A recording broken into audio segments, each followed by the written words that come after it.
আমরা জানতে পারলাম এই নির্বাচনের শেষ মুহূর্তে ভোট গণনার সময় জামাত আমিরকে ব্ল্যাকমেইল করা হয়েছে।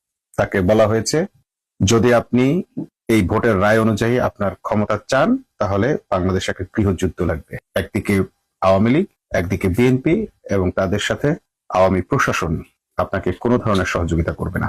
দেশের ভেতর বড় ধরনের কেওয়াজ লাগবে এবং গৃহযুদ্ধের দিকে যাবে দেশ। আপনি কি সেটা চান?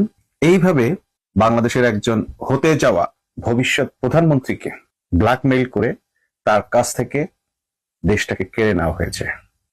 যাকে বাংলাদেশের মানুষ সমর্থন জানিয়েছে, যাকে ভোট দেওয়ার জন্য মানুষ ট্রেনে করে দাঁড়িপাল্লার স্লোগান দিতে দিতে দেশে ফিরেছে, যাকে ভোট দেওয়ার জন্য বাংলাদেশের মানুষ লঞ্চ ভর্তি হয়ে স্লোগান দিতে দিতে তার নিজের গন্তব্যে পৌঁছে গেছে, ভোট কেন্দ্রে পৌঁছে গেছে, যাকে বিজয়ী করার জন্য বাংলাদেশের মানুষ নিজের মতো করে নিজের নিরাপত্তা নিজেই নিশ্চিত করে ভোর বেলা থেকে শুরু করে ঠিক ভোট শুরু হওয়ার আগ মুহূর্তে গিয়ে কেন্দ্রে গিয়ে উপস্থিত হয়েছে, সেই মানুষটাকে শেষ পর্যন্ত তার সিংহাসনে বসতে দেওয়া হয়নি, তাকে ব্ল্যাকমেইল করা হয়েছে।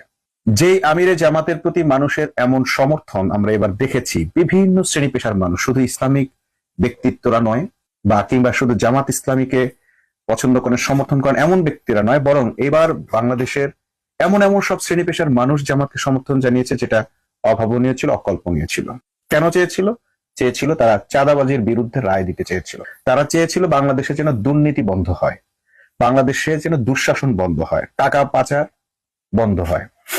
সুশাসনের জন্য, আইনের শাসনের জন্য তারা এবার দাঁড়িপাল্লাকে বেছে নিয়েছিল। দল করুক বা না করুক, পর্দা করুক বা না করুক, ইসলামী আন্দোলন করুক বা না করুক, সব শ্রেণী পেশার মানুষ, সব ধর্মের মানুষ এবার কিন্তু দাঁড়িপাল্লার দিকে ছুটে এসেছিল। আর এই ভাষা, এই গণমানুষের ভাষা, শ্রদ্ধা, ভালোবাসা উপলব্ধি করতে পেরেছিলেন জামাতের আমির ডাক্তার শফিকুর রহমান।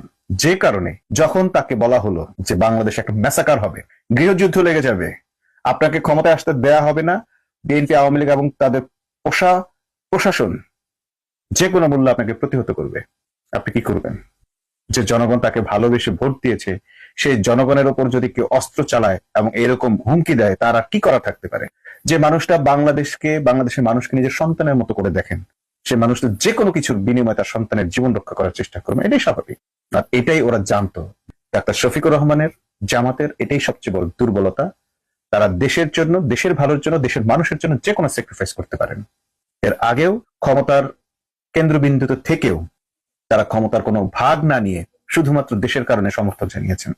এই বিএনপিকেই সমর্থন জানিয়েছেন। এই বিএনপি বারবার এই জামাতের ভোট নিয়েই, সমর্থন নিয়েই, সহযোগিতা নিয়েই ক্ষমতায়